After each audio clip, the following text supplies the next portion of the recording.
So, good morning, everyone, and welcome. Let me first introduce myself. I've asked you all to introduce yourself in the chat, so it seems only fair that I do the same. My name is Bethan, Lant, and I work for a charity called Praxis. And Praxis is based in East London, but we work across London with people who migrate. And I'm going to try as much as possible this morning to use the phrase people who migrate when I'm talking about the groups of people we work with, because I think the language that we use can also often be quite dehumanizing. So I want to try and avoid forgetting that we're working with people. And when I talk about people who migrate, that's a very wide group of people.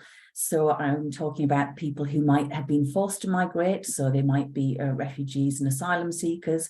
But then there are people who are forced to migrate for many reasons. So lots of people who come here and are on the pathway to settlement have been forced to migrate because of poverty. Lots of people who are here undocumented have been forced to migrate for many different reasons. And people who come from the EU, well, there might have been some kind of choices in terms of whether they come here to find work and to live here. But for many, again, they may be escaping difficult situations in their own country or poverty in their own country. So I use people who migrate in a very general term to mean anyone who is here. But at Praxis, generally, the people who migrate that we see are those who are experiencing difficulties with the migration system because of the fact that they have migrated. So people who are homeless, people who are destitute, people who are experiencing mental health issues or domestic violence, people who are stuck in the Home Office system and can't seem to break free from it. So those are the kind of people that we're looking at dealing with on an everyday basis. Now, Praxis is the lead for the Pan-London Frontline network, which is very cumbersomely called the Pan-London Migrant Homelessness Frontline network, because we are a thematic network dealing with issues around migrant homelessness. So we had an event at the beginning of this week looking at the potential impact on some changes around migration policy and procedure on migrant homelessness across London. So looking at all the different issues.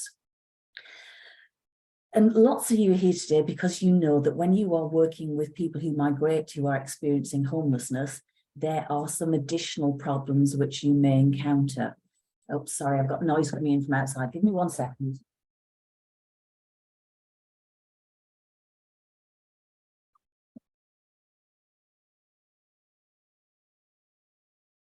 When you're dealing with people who migrate, there tend to be two particular problems. One is accommodation, and one is immigration advice. And the two tend to feed into each other. So if you can't get housing, if you're homeless or in insecure housing, then it's really hard to engage with immigration advice and casework and get out of that situation. But if you don't resolve your immigration issue, then the major barrier to you resolving your homelessness issues will never be resolved. So there's a kind of circle there of problems when you're trying to get out of a homelessness situation and you have migrated. We consistently see people who might have migrated overrepresented in rough sleeping statistics, and we know from our own organisations that huge numbers of people are in insecure and unsuitable accommodation, they are sofa surfing, they are moving through churches and night shelters and all kinds of other temporary solutions. Just up the road from where I am here in East London, about 2 months ago, there was a fire in a 3-bedroom flat, which killed one person. And it was revealed that 18 people who had migrated were all living in that 3-bedroom flat there together. So it's just a reminder of the very real difficulties with the housing system that people are facing. None of this is accidental. This is the truth of it. None of this is accidental. This is deliberate hardship. This is caused by government policy. And, you know, I often, in the trainings I deliver and the information workshops I deliver, I often talk about the hostile environment. And I worry that it becomes a phrase that we've all heard so often that we just become divorced from the reality of it and forget that this is a really dehumanizing policy which degrades people who migrate on a daily basis. It really is. I mean, this is a system that's been created by the government. It's a system where an elected representative can say of children who have gone missing from an asylum hotel, well, they should not have been here in the first place. It is a system where today the front page of one of the daily newspaper says, "Don't you dare block boat spill." This is a system where today our courts have been asked to consider the question of whether it's okay to remove people seeking sanctuary to Rwanda. And I'm glad to say that we had the news a very little while ago that they have decided it is not legal to remove people to Rwanda when they've come here seeking sanctuary, that Rwanda is not a safe third country. So it sometimes feels in the migration system that we get very little good news. So that's a real win today. And I'm very pleased to have heard that. What that means on a practical level is that we can expect very little help from the government. The government has created this system and we're not going to get an awful lot of help from them to get people out of this system. Local authorities are often doing the very best that they can to fill the gaps, but there are a huge number of needs to meet and far too few resources to go around. So what that means basically is that it's up to us. We need to find ways to meet the needs. We need to find ways to plug the gaps. And the question today is, well, how do we do that? How, as organisations, can we actually work to improve the situation for people who migrate who are experiencing homelessness? So we have 3 speakers today who are going to tell you a little bit about what their organisations do and give you some ideas and examples of how it is possible in a space where things often seem impossible. So it's looking at the possible. Each speaker will talk about the challenges that we face because even though that can seem overwhelming and sometimes you think, well, we don't want to hear about all the things that have gone wrong. If we don't recognise the challenges, if we don't face them honestly, then we can't address and overcome them. So it's really important that we look at what we're doing in the context of those challenges. The needs of people who migrate are huge. And what none of us can do today is give you a magic solution which is going to fix the issues of homelessness and immigration advice for everyone who is here. It's necessarily limited by the resources available to us, but there are ways of starting to meet the needs, and that's what we're going to look at. So we have 3 speakers. First, Tom MacPherson from NACCOM, the No Accommodation Network, is going to tell us a bit about some of the work that they are doing in trying to provide housing solutions for people in the migration system. Then Eiri Ohtani from Right to Remain is going to talk a little bit about the problems with accessing legal advice and casework and how people can be supported to find legal information. And then Caroline Higgins from the Coventry Refugee and Migrant Centre is going to give us an example of some of the work that they've been doing, which combines those 2 different factors and helps people to move forward with their lives. So I hope that some of that will be helpful to you. We're going to save questions until after all 3 speakers have spoken. So if you do have questions, by all means, put them in the chat, in the question and answers box now, but we won't get to them until everyone's spoken. But sometimes when you think of one, it's best to get it down before it escapes your memory again. Okay, so with that said, I'm going to welcome Tom and hand over to you.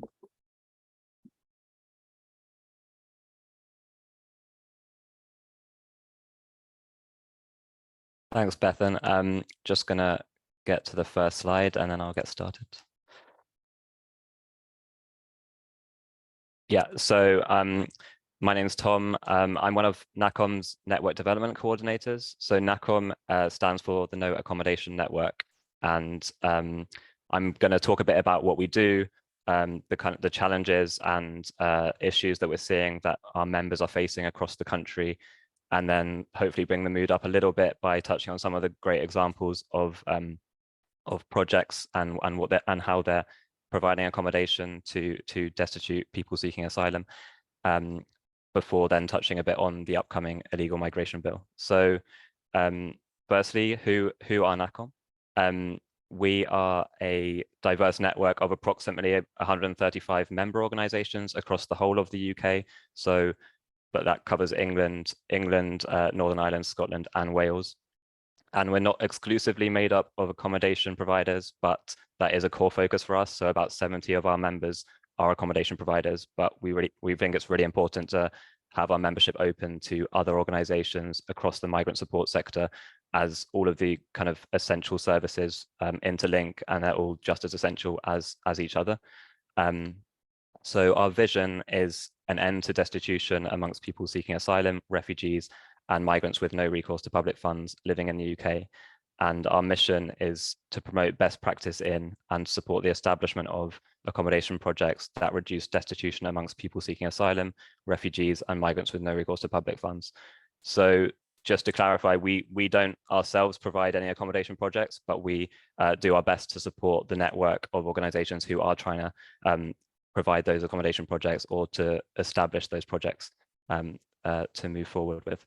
So, sorry, I'm just trying to move on to the next slide. Okay, so who do our members support? So a core focus for us, for our network, is on providing support to people who have had their asylum claim refused and therefore been left with no recourse to public funds. But that doesn't mean that our members are exclusively providing support to this client group.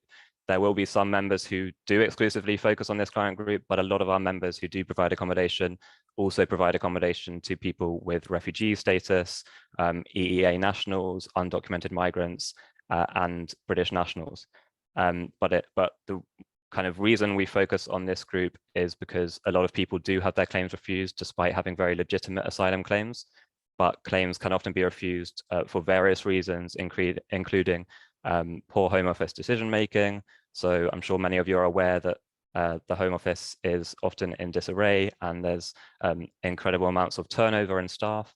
So a lot of the expertise that they would need to make good decisions is lost because people are constantly leaving, and presumably the systems they have in place for keeping them are not up to scratch.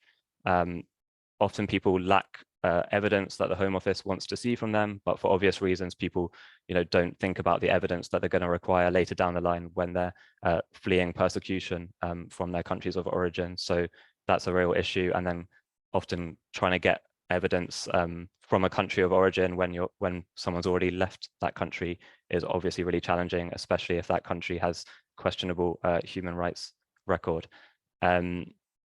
Also, trauma that people face and that people have experienced leads to inconsistencies sometimes, and that can be seen by the Home Office as meaning that their recounting of their experiences lacks credibility, but often because of trauma, people aren't able to remember things in the exact order, or they might forget certain details and then remember them at a different point in time.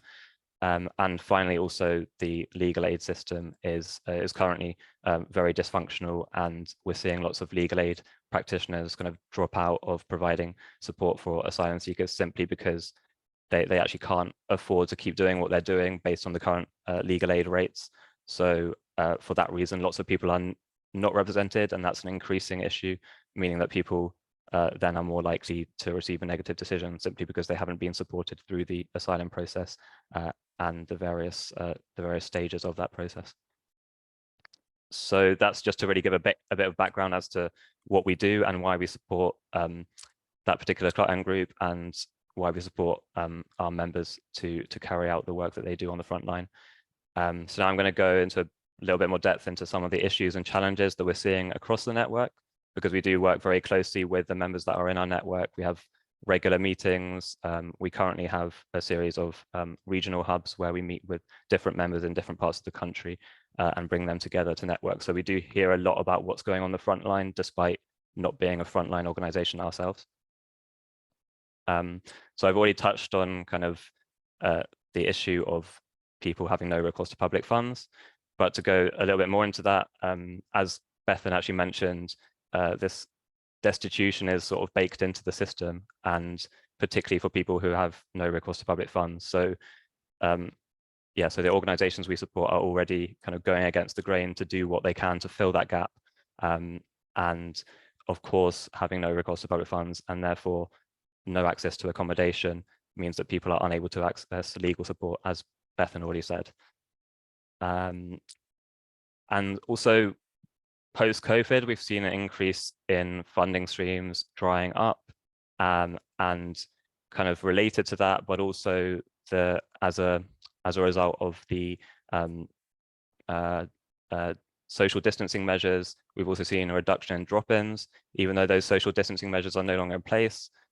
This happened during COVID, and we just haven't seen a lot of those drop-ins kind of coming back up. So that means there's less places for people to actually access face-to-face, and places that people feel safe to access, meaning that it's likely that we're seeing that actually organizations who would previously be aware of sort of hidden homelessness in their area are no longer coming across certain people. So there's likely to be an increase in hidden homelessness as a result of that. We're also seeing big increases in the number of people destitute after receiving a positive decision to their asylum claim. And that's for a number of reasons. So of course, there's the housing crisis, meaning that it's taking much longer for people to be granted any housing if they're on a register for social housing. There's generally just less housing in the market, as again we're all aware of. There's also the fact that refugees, after being granted refugee status, only have a 28-day move-on period to leave their home office accommodation, and that's really quite a small amount of time for people to sign up for and be granted universal credit, or find a job, set up a bank account, and sign up for and be granted any kind of accommodation. So unsurprisingly, we're seeing an increase in people who are destitute in that situation following having to leave their home office accommodation. Again, local authorities do, I guess, do their best in difficult circumstances in some cases, but not in all cases. So there is inconsistency among the approach of different local authorities. So some local authorities consider refugees a priority need for housing, whilst others don't. But even in those local authorities that do consider refugees priority need, of course, they're still having to wait a long time because there's still, there's so much competition for housing. And having spoken to a member in Newport recently, they said there's a huge increase despite their local authority having a really favorable approach to supporting refugees. They've seen a huge increase in refugees having to live in tents or cars.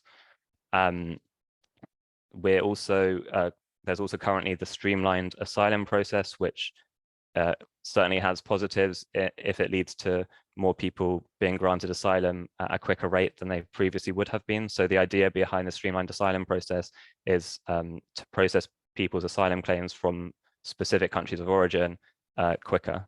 But of course, that means that there's going to be an increase in decisions being made on people's asylum claims, meaning that there's going to be an increase of people having to leave home office accommodation, who will therefore then be at risk of destitution, whether they have a negative or a positive asylum decision.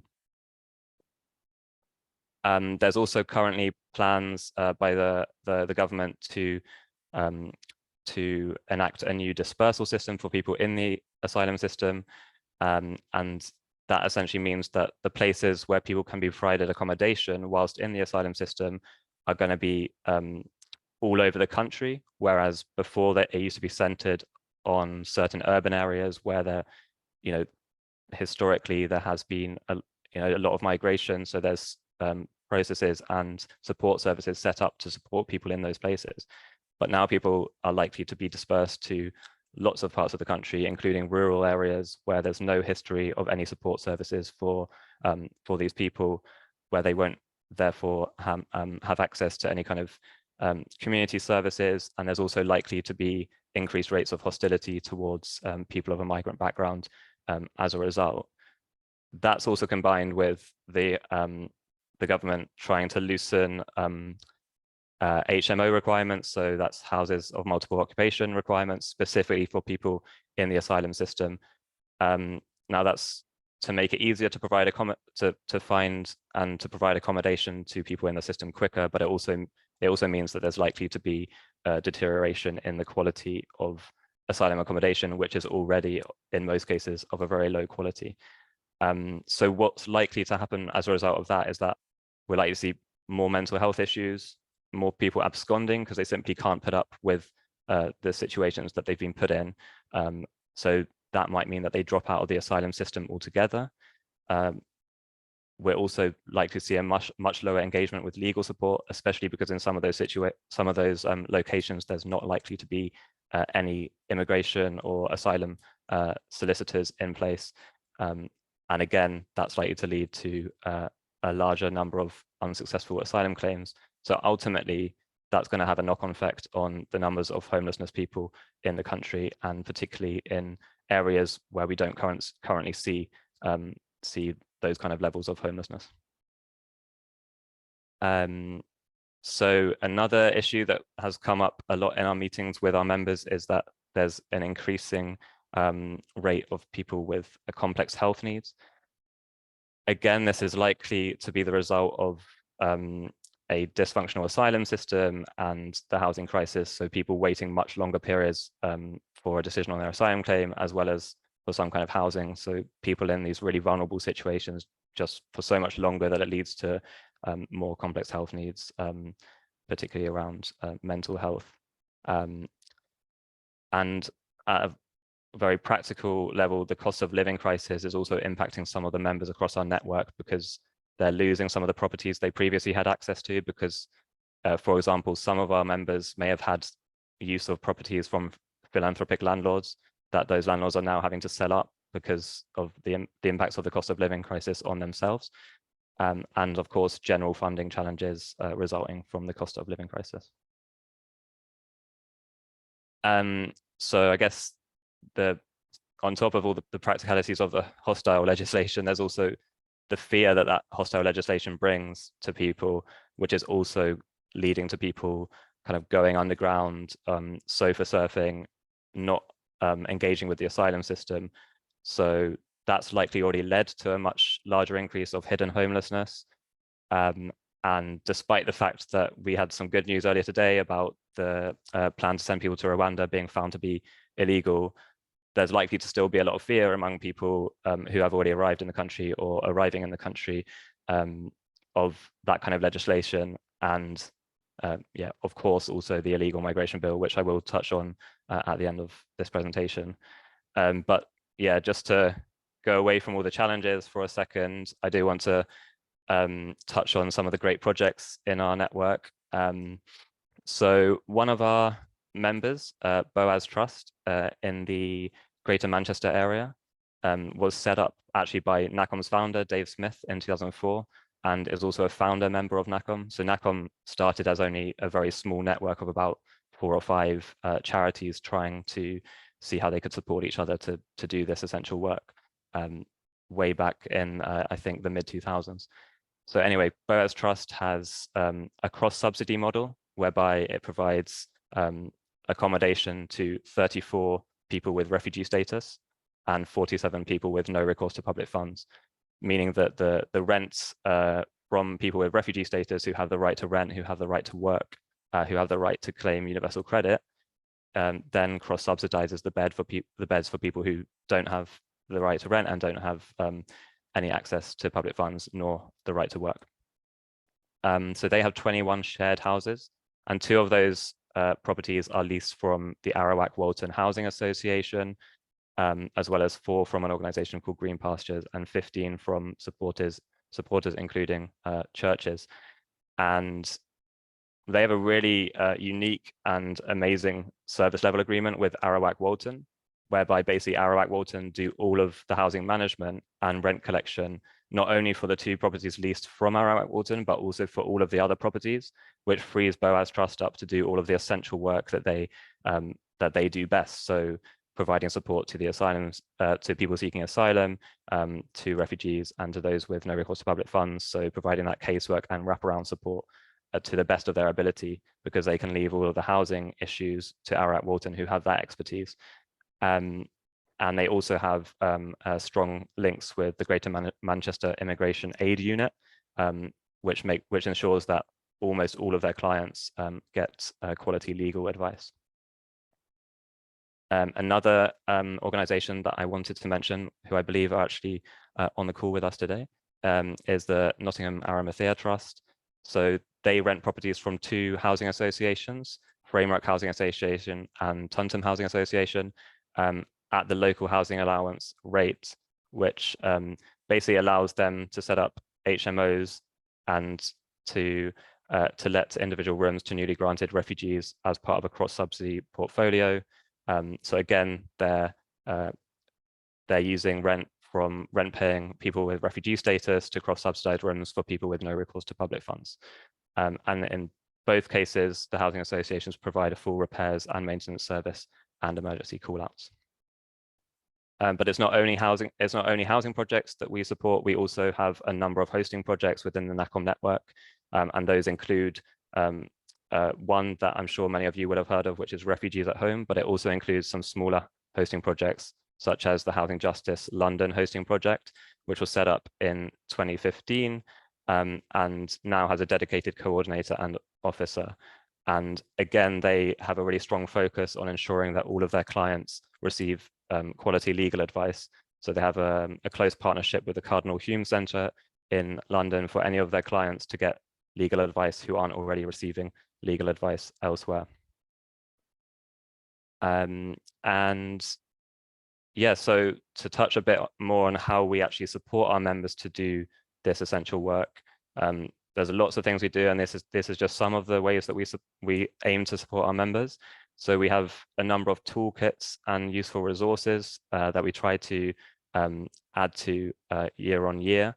So we have toolkits on setting up housing projects, on setting up hosting projects, and we're actually currently working on a toolkit which will hopefully provide more insights into how to build relationships with housing associations so that more work can be done with housing associations who have that expertise, and in many cases much more stock available than would ever be possible without working with those kind of housing organizations.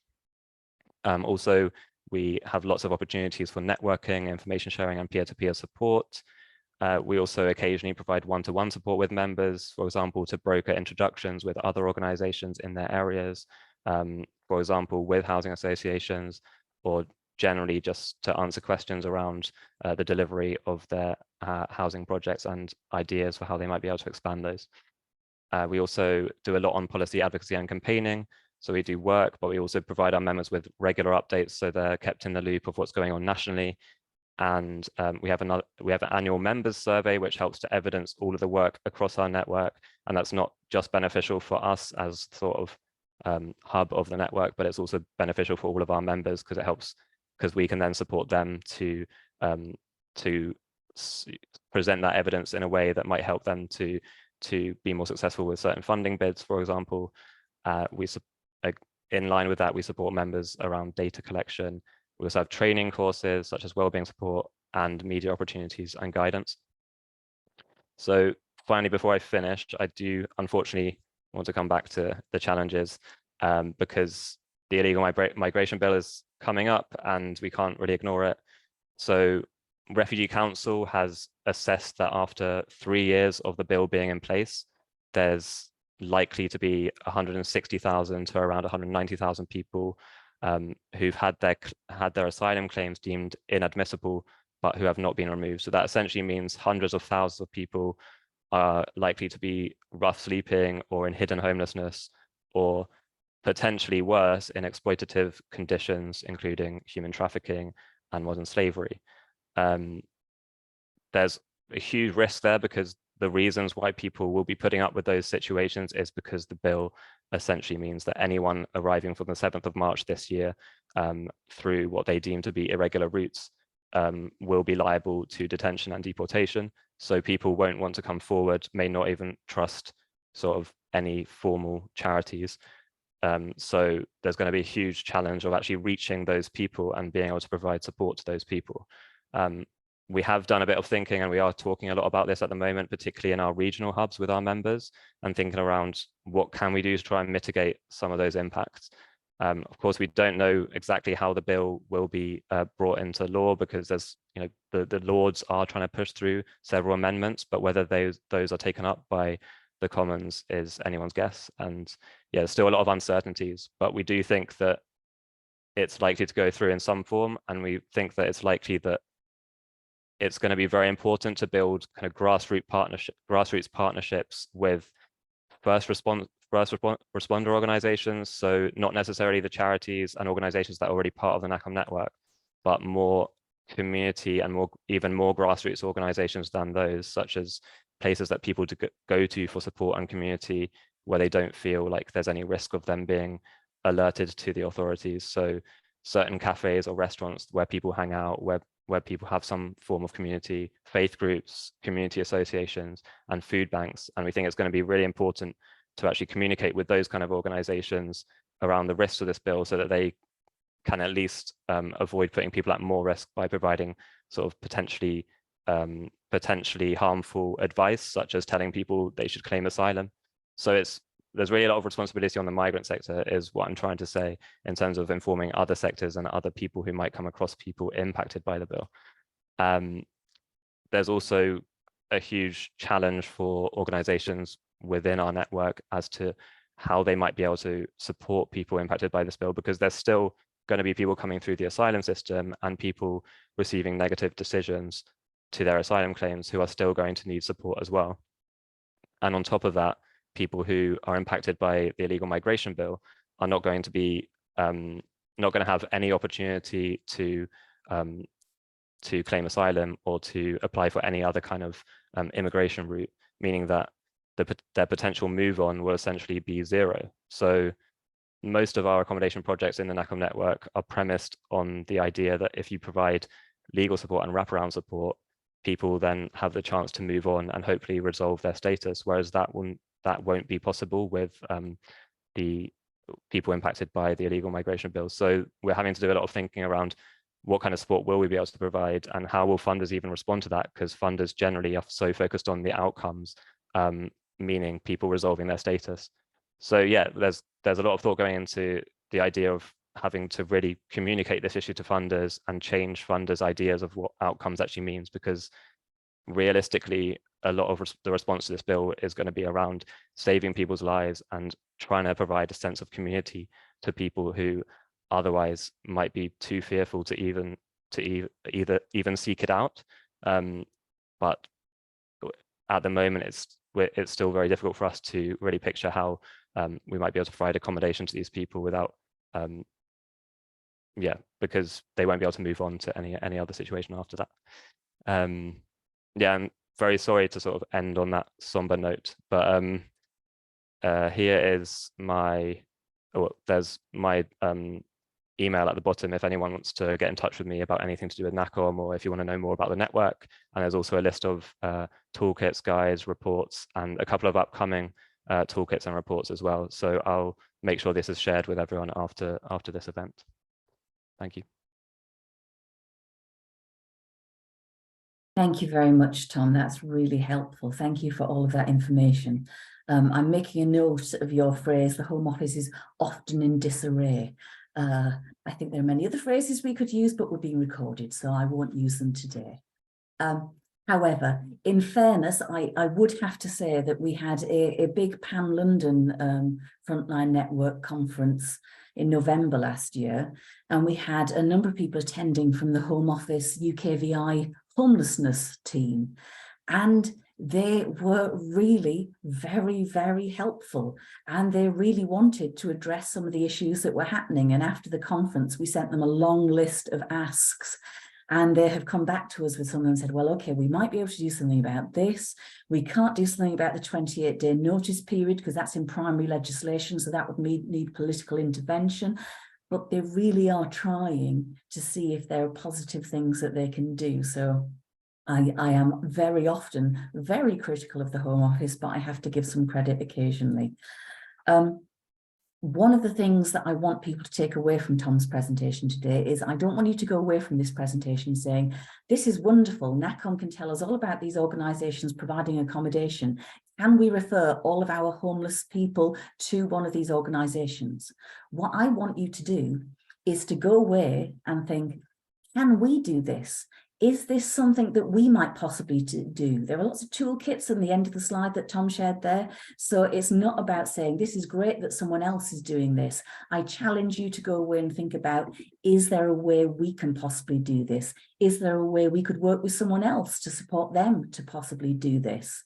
There are 57 people on this session at the moment. If all of you managed to provide 2 bed spaces, we would then have 114 new bed spaces for people in the migration system. So don't discount it. Don't think this is not something I can do. I'm going to go away and hide. You can do it. The organizations that NACCOM supports aren't some miraculous organizations with superpowers. They are just organizations who have looked hard and found ways to do it. You can do it too. Okay. Now, one of the things that Tom pointed out in some of the examples he gave is that many of the organizations are very careful about accommodating people who are engaging with the legal system, who are getting legal advice and casework and representation, because if they don't do that, they're going to end up with their bed spaces being blocked forever by people who can't actually move forward. But getting legal advice and information is becoming increasingly challenging. So I'm going to hand over to Eiri now, who's going to talk a little bit about Right to Remain and the work that they do to try and ensure that people can at least get some help with their migration situation. Eiri. Thank you very much. I'm going to be asking colleague Josh to be managing the slides, so I will be giving him instruction as I speak. So my name is Eiri. I'm Director of Right to Remain. And before I start my presentation, I just want to say something very brief to send a message of solidarity to frontline workers of St. Margaret's Charity who are on their indefinite strike. I do think that without frontline workers, people who are working with individuals in a community, we cannot build trust, we cannot build solidarity, we cannot build human relationships that protect our community. So I do hope that there will be a very speedy and satisfactory resolution to the current dispute. So Right to Remain is a national migration justice organization. And if I can ask Josh to move to the second slide, that'd be great. We are a national organization that promotes migration justice, and we were formerly known as National Coalition of Anti-Deportation Campaigns. Today, I'm going to talk about the toolkit, which is Right to Remain Toolkit, a guide to the UK asylum and immigration system, which is used by nearly 1/3 people in the last financial year. People everywhere in the UK are using the toolkit to navigate the complex and very hostile asylum and immigration system, which Tom has very usefully highlighted. So thank you very much, which means that I don't have to go into some of the details that I was going to go into. What we try to do is, through the toolkit, is we try to promote availability of legal support, which is distinct, also which is different from legal advice, as a tool to build radical solidarity that protects everyone in our community. And if I can move to the next slide, Josh. So the toolkit is free, it lives online, and our team is constantly updating the toolkit to make sure that information is accurate and updated. It has been running for the last 10 years. It's been constantly seeking feedback from the people who are going through the system themselves, or people who are going through the asylum system, immigration system, but also non-specialists. When I say non-specialists, I mean people who are not immigration advisors or immigration lawyers, because these are the people that we do really want to speak to. The toolkit is a step-by-step guide, meaning that it's broken into many different sections. It does place a lot of emphasis on know your rights. Many of the people in the community, they need support, but sometimes we develop this mentality of, yes, we are service users and our fate is in the advisor's hands. We say, this is your life, this is your case, you need to know your rights as much as possible. So the toolkit really encourages that agency to be exercised more fully while in immigration and asylum system. It's packed with information and also action points. And for the last 10 years, it has sort of suddenly, well, not suddenly, it has gradually turned into the main infrastructure for the migration and asylum field. So we do know that it's used by hundreds of groups of people across the UK to support their clients, but also crucially for their staff and volunteer training. And if it's okay, I'm just going to show you the toolkit itself, and I'm going to share the screen, and I hope it's going to work.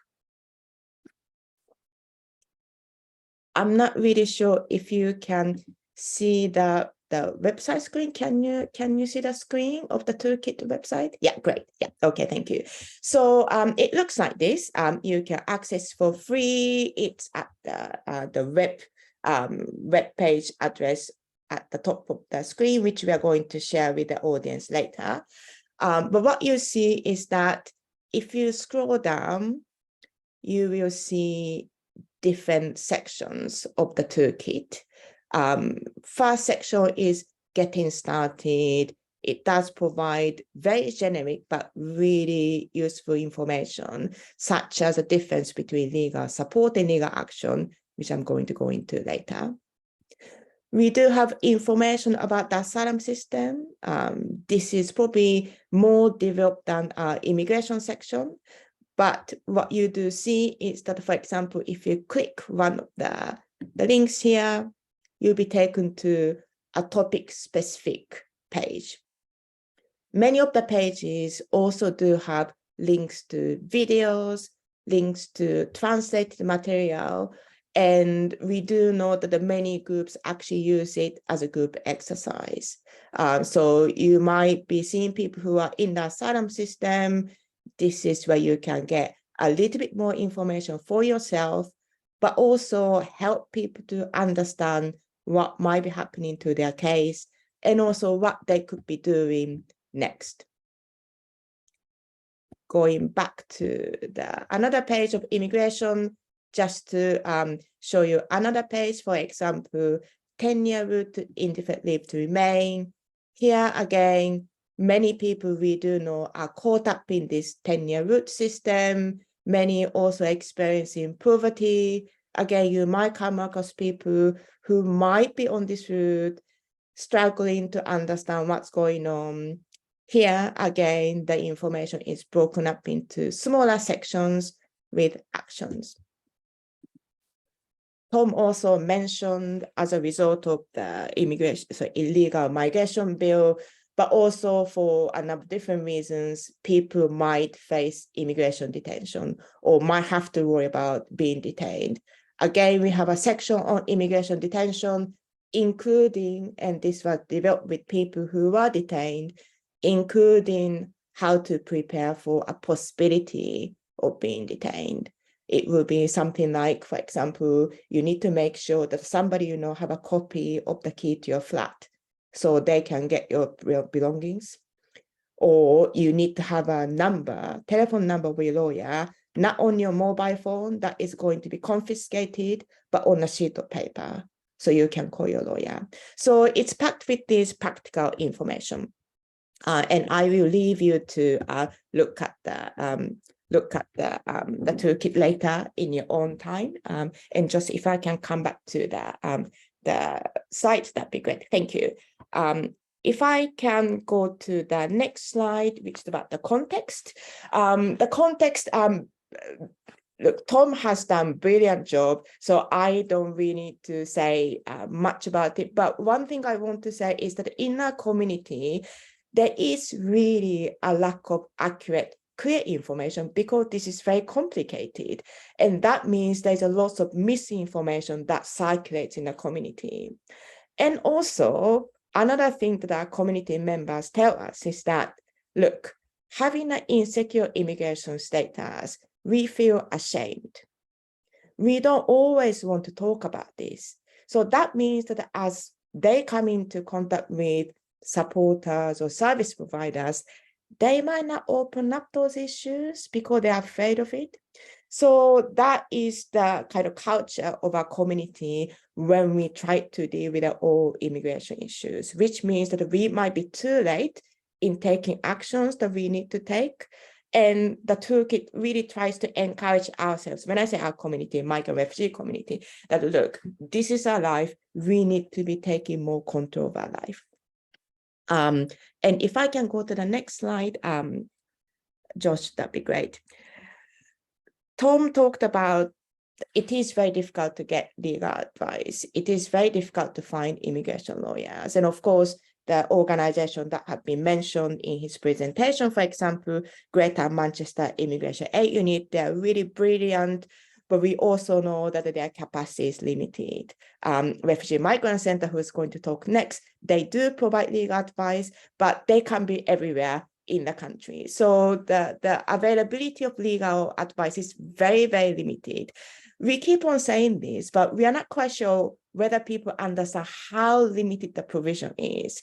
Now, Bethan and I know this because we are a little bit older than the rest maybe, but we have been saying that the availability of legal advice always is much lower than the demand for the legal advice. And this has been going on good 20 years or so. And we don't think this is going to change overnight. Availability of legal aid, that's not going to change dramatically in the foreseeable future. The number of practitioners, so that means advisors and lawyers who can give advice, that is also not going to increase a lot. Many people have left the profession because it has become increasingly difficult to basically do the work because advice agencies are closing down, local law firms can't survive financially. So you will be seeing fewer and fewer advisors available. Just if you can go to the next slide. Just to illustrate how terrible the situation is, I was reading this really great report called No Access to Justice, which came up last year in May, which sort of maps out the availability of legal advice provision issues across the UK. So let's say, for example, Wales. It says the majority of Wales is without any immigration and asylum advice at all above level 1. So people who have got complex immigration cases, they're not going to be able to find anybody to advise them for free in the whole of Wales. Or the Southwest. There are 11 legal aid provider offices, almost all in the city of Bristol. One of these providers withdrew from legal aid in early 2022. There is one small provider in Plymouth with a single caseworker and one provider with a contact in Wiltshire, which has been unable to do any legal aid work as it cannot recruit a lawyer. Now, in terms of legal aid, there is still some legal aid available for people who are seeking asylum. I am not saying that that is sufficient. When people have appeals, when people have been refused, they find it very difficult to find lawyers. Now, for non-asylum issues, they have been taken out of scope of legal aid, which means that there is hardly any legal aid available for these matters. When we look at the number of people who might be undocumented in the UK, we think that there is probably at least about 800,000 people, including children. And because of the immigration status, they are likely to be experiencing poverty. They are likely to be experiencing homelessness and destitution. So you can see the scale of the issue that we are talking about. Josh, if I can go to the next slide, please. So as a way to combat this only in a tiny, small way, Right to Remain runs toolkit, but also promotes the use of the toolkit and encourage people to be able to give legal support. If I can go to the next slide. It's because not everyone can give legal advice. on immigration matters. And I'm pretty sure everybody or most of you in this room knows about this, but it is illegal for anyone who isn't accredited with OISC, so that is the Office of the Immigration Service Commissioner, Commissioner's Office, or another regulatory body to give legal advice in asylum or immigration cases. So even if you're willing to give immigration advice, you might not be able to because you're not qualified to do so.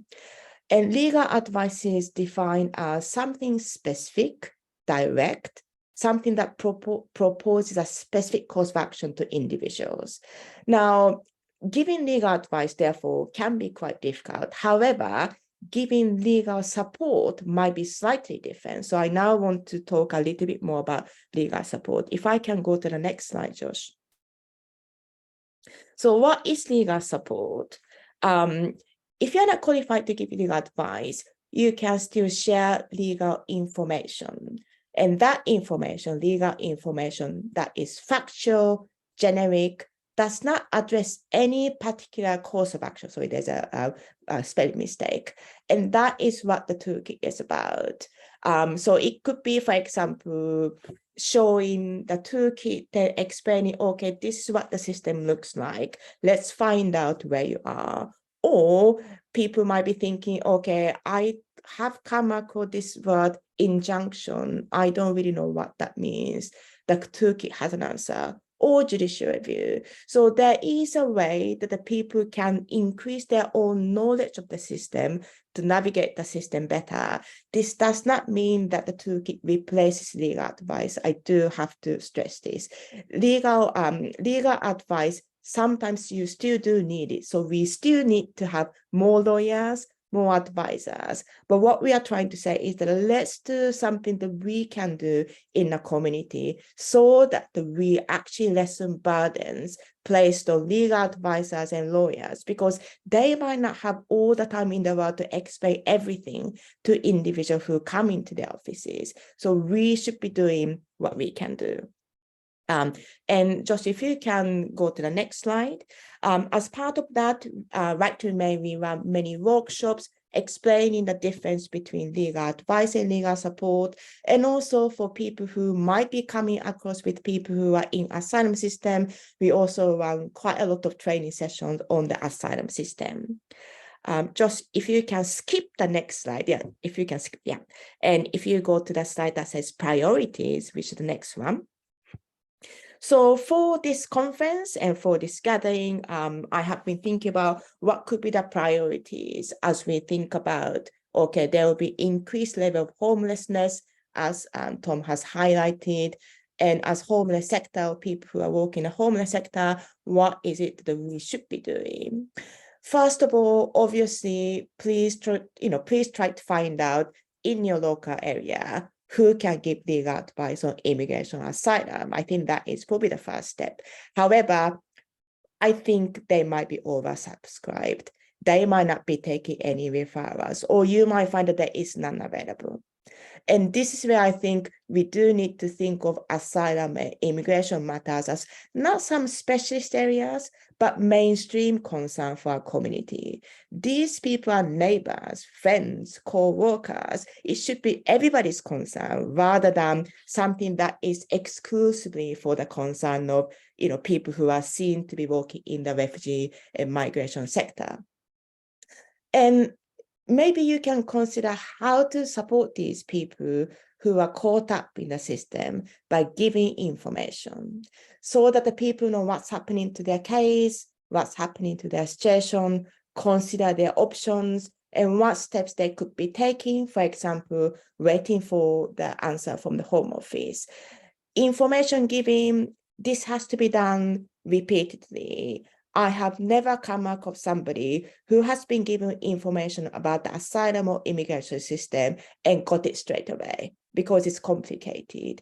I keep on looking at the reference material because I cannot remember everything. It's that complicated. So please don't skimp on repeating the information, it's important. But also the information has to be given in a safer environment to do. And this is where housing becomes so important. it's impossible to progress your immigration cases without your basic needs met. But also, because of immigration situations, your basic immigration cannot be met. We are in this very poisonous situation, but that is also the reality. And also lastly, if you're a homelessness specialist, perhaps you can make connection with other groups in your local area who can potentially provide legal support. So you might not be able to do that, but other people might do. So this is about developing more partnership and radical solidarities.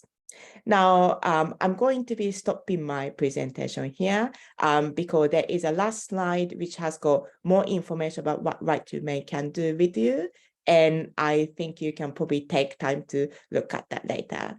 We run workshops and we are very happy to be contacted. So thank you very much.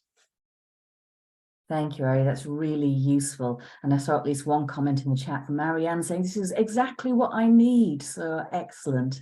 All of you, please go and have a look at the toolkit and use it, because it really cannot be underestimated how important it is to make people feel empowered when they are stuck in a system which is completely disempowering. So yes, do use it. Just before we move to Caroline, there was a question in the chat from someone about drug rehabilitation, access to drug rehabilitation, people who are migrants. Josephine, I think it was. Please, what I can tell you is that Homeless Link are in the process of producing a toolkit all around access to health for people in the migration system, with a particular focus on rehabilitation services. It's due out very soon, and we will be running some training on it around about September, October. So look out for those notices, because that will tell you more there. Okay, thank you very much. Right, Caroline, can we come on to you to tell us about the wonderful work that you are doing in Coventry? Hi everyone, my name is Caroline. I'm the Head of Operations at the Coventry Refugee and Migrant Centre. We are a charity based in Coventry. We also work in Warwickshire as well, and we provide a wide range of services for refugees, asylum seekers and migrants, ranging from legal advice to housing, but also ESOL classes, counselling, social support, employment, really as much as we can fit under one roof, to be honest. And so we try and be a really holistic service for people who are in this area. And Coventry has one of the highest proportions of asylum seekers and resettled refugees in the country as well. So it's very important for this area. If we go to the next slide, please.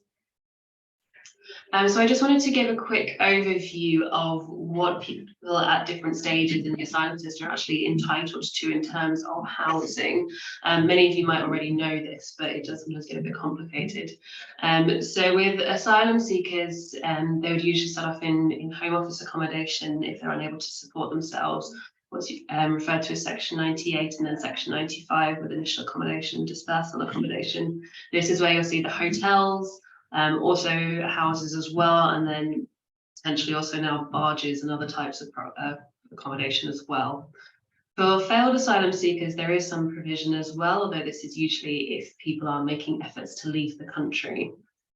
For people who have got refugee status or other long-term statuses as well, then they are entitled to social housing, to private rented, to housing assistance through the local authority as well. There are some growing concerns here, and that the government has suggested recently that potentially British citizens will get priorities over refugees and migrants. So this is still a bit tenuous in some places. With unaccompanied minors, so unaccompanied asylum seeking children, they'll be supported by the local authority children's services. And then there was the new scheme last year, the Homes for Ukraine scheme, that was specifically for people coming via that route to be sponsored by a UK resident in their properties. And so within our centre, we give advice on a lot of this. We support people through these systems, through navigating them, through giving advice. We also have our own housing support for people who have gained their status. So we manage a number of properties where we can provide support to people there. But then we come to the question of, what about the others? What about people who don't fit into these categories? And so people who have had a negative decision from their asylum claim, from people who have maybe been on a spouse visa but had to split from their partner due to reasons of domestic violence. There are lots of people who end up with very insecure immigration statuses, and so find themselves really entitled to barely anything. They have no means of getting an income, no support, Often people don't have a lot of social networks, and so it's really, really difficult for people then to access housing, and then also to then access any other services as well, like immigration support, to get that changed. Let's go on to the next slide, please. So what we have done in our centre to support people going through this is we've created a project called the Combating Destitution Project. So as it says there, it's aiming to alleviate the causes and consequences of destitution amongst refugees and migrants in Coventry. It's primarily aimed at failed asylum seekers, but we also support other people who have no recourse to public funds due to their immigration status. And within that, we also have some emergency beds as well. Within that, we've even supported some Ukrainians who have had to leave their sponsored homes at very short notice and have a few weeks before they can find something else. So it's a real mix of people from different backgrounds and from rough sleepers as well, from people referred through all sorts of different channels. And what we do is we aim to support them with both the immigration and the accommodation side and wraparound support, so we can really actively change their immigration status and make sure that they get what they're entitled to and they're able to move on with their lives. And the picture in the background is actually from one of our properties that we manage. We have 2 properties in this project. We go on to the next one, please. Oh, sorry, I think we skipped a slide. There we go. Yeah, so within this project, we really try and provide the wraparound support that's mentioned that's so important. So it's really holistic and kind of tailored support to each individual. So whilst the immigration advice and the accommodation are really the key parts to it, we also make sure that we provide subsistence as well, but then also social groups and events, wellbeing support, ESOL classes, access to training, volunteering opportunities, really everything that somebody would need to kind of get back on their feet, to get their confidence up, to make sure people can really engage with services, and to make sure that once they do get their immigration status regularized, that they're ready to move on and rebuild their lives from there. And within this, we also have a female-only property. We mentioned hidden homelessness earlier, and hidden homelessness amongst women is a real issue as well. They tend to be underrepresented in homeless statistics, and so it's really important to make sure we've got female-only provision as well. So within this project, how we support people is that we do have qualified OISC advisors at level 1 and level 2, which is always very important as well. We have destitution officers who provide casework. They also do a lot of the research for people's cases as well, because that can take a lot of time. We have a rough sleepers outreach worker, and then we have housing and facility staff as well to make sure everything's combined in that project. And then we provide links to our other departments and services and other key partners in the area as well. We go on to the next slide. So I wanted to bring in a couple of case studies just to kind of highlight, firstly, how much support can go into someone's case and the holistic support that's needed, and then also go into what goes into a legal case as well. So the names have been changed, but these are real cases from our project. So if we start off here, we've got Ibrahim, who is from Nigeria. He was an asylum seeker, but because of his illiteracy, he was unable to understand the process as he was going through it, and so was coerced into withdrawing his claim. He had been in a hotel during the everyone in policy during lockdown, but when that ended, he ended up rough sleeping, and so he was found in a park after a couple of months. And so with him, obviously, again, the key things were the housing and the immigration to make sure that we could regularize his status. But there was a lot going on with him that really needed to be addressed as well.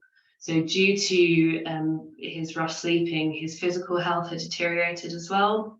With his education, he did speak English, but he couldn't read or write. He had no form of income, and he developed a substance misuse problem. His mental health had really taken a downturn as well, and he had no social support there. And without being able to address all of these factors as well, it can be really difficult for people to engage with immigration advice. And it can affect people's concentration, it affects their ability to even turn up to appointments, to process information, especially when it's so complex as well. And so it really can negatively impact people being able to progress through their immigration case and being able to engage with that process. With mental health as well, if people are unable to process the trauma and talk about it as well, that can also really affect their immigration case if they're unable to articulate what's happened to them and give a story of why they should be granted asylum. So all of these things are really key to supporting people as well. So if we go on to the next slide, I can show you what we did with this person. So with his physical health, unfortunately, he had to be hospitalized for a few weeks, but once he was recovered, we were able to follow up with a GP appointments, make sure he received his medication and make sure he understood that, make sure he got his prescription updated as well. We were able to refer him to our ESOL classes for basic literacy. We provide subsistence through this project as well. So we have cash payments, but we also have food vouchers, we have food deliveries. We were able to get him a phone and to support with budgeting as well. We work with our partners in Coventry CGL who support with addiction support. We have our own counselling services at the centre as well, so we're able to provide one-to-one counselling. And then he was in one of our shared properties as well and provided with all the basic necessities there. And then we got him an immigration advisor and then eventually a solicitor to put in his initial claim for asylum. And so in this case, we have now been able to move him into Section 95 accommodation. And so he can progress through that way and hopefully soon should receive his positive decision. But I just wanted to highlight kind of all the different things that's really important when assessing a client is to make sure that all these different things are addressed and supported so that people can really move forward. We can go to the next one, please. So then the second case study of Omar is really just to demonstrate what can go into a legal case. So Omar is from Gambia and he had been forced into a marriage and been assaulted and his life threatened by his family. His asylum application had initially been refused, so he had come to us for support with a fresh claim. With a fresh claim as well, because you're not allowed to use anything you used in your first claim with a new claim, so it can be even more difficult the second time around. You also have to provide an explanation for why you might have brought new evidence or explain that the situation in your home country has changed. So it's really difficult to be able to get some of this stuff together. And as you can see in this case, our researchers and our legal advisors had to look into legal precedents about forced marriage and about asylum claims of Gambian citizens. We had to do a lot of country research around the internal workings of Gambia, around the police and justice system. And to ensure that this was admissible and verified, we then engaged the services of a country expert and got a report from them. We also used a professional tracing agency to be able to locate some of the witnesses to corroborate his story. We had to submit a criminal request check, we had to gather those witness testimonies, and then also get a medical statement to support and corroborate his story as well.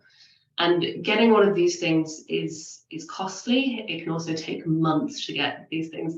Even a Home Office subject access request can take months to come back to you. So while somebody's going through this process, if they have no access to accommodation or an income stream, it's very difficult for people to survive if they don't have any other support. We go on to the next slide. So again, with Omar, we obviously provided holistic support as well. So this is just some of the things we provided. There was subsistence, clothing, application for support with health costs, counselling, different social opportunities as well. And what's really encouraging about this client is that he's met a new partner in this country. They've welcomed a daughter, which does actually now mean he's eligible for a different type of application. But he also proudly sends us pictures of him and his daughter quite regularly as well. So that's a really nice outcome for that too. We just go on to the next slide. So I highlighted in there quite a few of the challenges that we have working on this type of project. As I mentioned, lots of service users have quite high level needs, quite complex cases.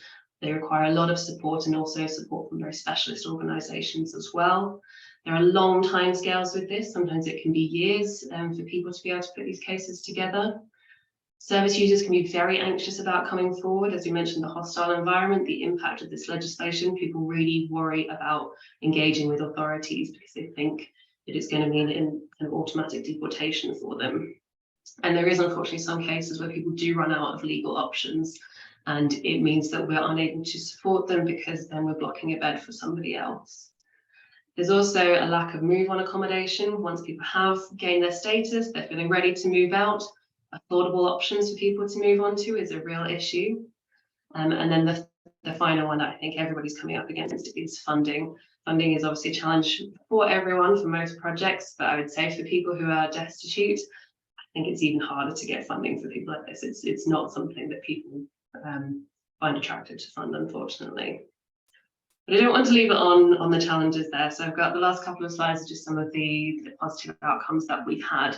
So this is for the last 6 months in our project. So you can see we've managed to house a total of 49 people, and there's a range of different cases there.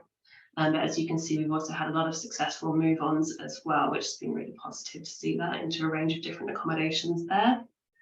And then my final slide is about our immigration statistics as well. So again, there's been a range of immigration cases, but with all the outcomes that we've received in the last 6 months, they've actually all been successful, which has been really encouraging and represents a lot of work on the part of the team. And that also means that we've got now 10 people who have been able to really rebuild their lives, they're able to move on because they've got that status now. And so that's really encouraging. Thank you very much. That's the end of my presentation. I hope I haven't gone over time then. Thank you very much for that, Caroline. That's really inspiring to be able to see what can actually be done when you have a model which can put together all the support which people need.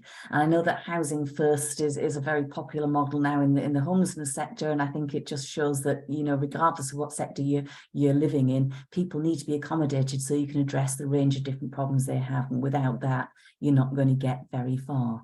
So I think that's key. Now, I have been monitoring the Q&A box, but we don't have any questions there at the moment. So I'm going to put one question of my own to the participants. We had a morning session this morning where everyone had to name a superpower that they would like. And one person said the power to change government policy.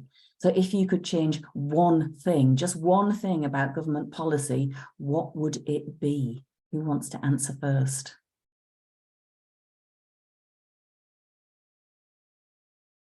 Okay, well, I'm going to go first while you're thinking. If I could just do the one thing, I think probably it would be to actually fund our legal aid system properly for the little bit of legal aid we have left, because, you know, as you say, the lack of legal aid really just causes crippling problems throughout. So that's an idea. Okay, what else? I think that's a difficult question. There's so many things that I'd love to change, but I think one thing that would be amazing is if the government were to see housing as a human right, as I think it should be seen, and therefore the NRPF condition should only apply for people who are not destitute. So if it should apply at all, but at the very least, it should not apply to people who are destitute. So everyone should have access to housing, because it's, as all of us have said, it's essential to people then being able to have that stability to engage with other support services and to rebuild their lives. So yeah. Yeah, housing is a human right. I don't think you'd find anyone who'd argue with that in this room. Excellent. Eiri? You asked such a difficult question. I can sort of think of 1,000 different things, but for now, I would say withdraw the illegal migration bill. Yes, definitely. Let's scrap that immediately. Good, thank you. Caroline? Yeah, again, so many come to mind. What I'd really like for us to focus on is just focus more on the responsibility of what we owe to people. Start focusing on the kind of deterrent aspect of it, but looking at how people have got into this situation, where our responsibility lies with that, and then our responsibility to people, and to have it focus on that rather than looking at how to keep people out. Yeah, step up to our responsibilities. Excellent, wonderful. Thank you very much, everyone who's come today. I hope you found some useful information. The presentations will be on the Frontline Network Conference website, so please do check in on those if you want to go to any of the links and check out any of that. I hope it's been inspiring. I hope it's been useful. And go well, go out and create resources for people who migrate, who are in the homelessness system. Thank you. Bye.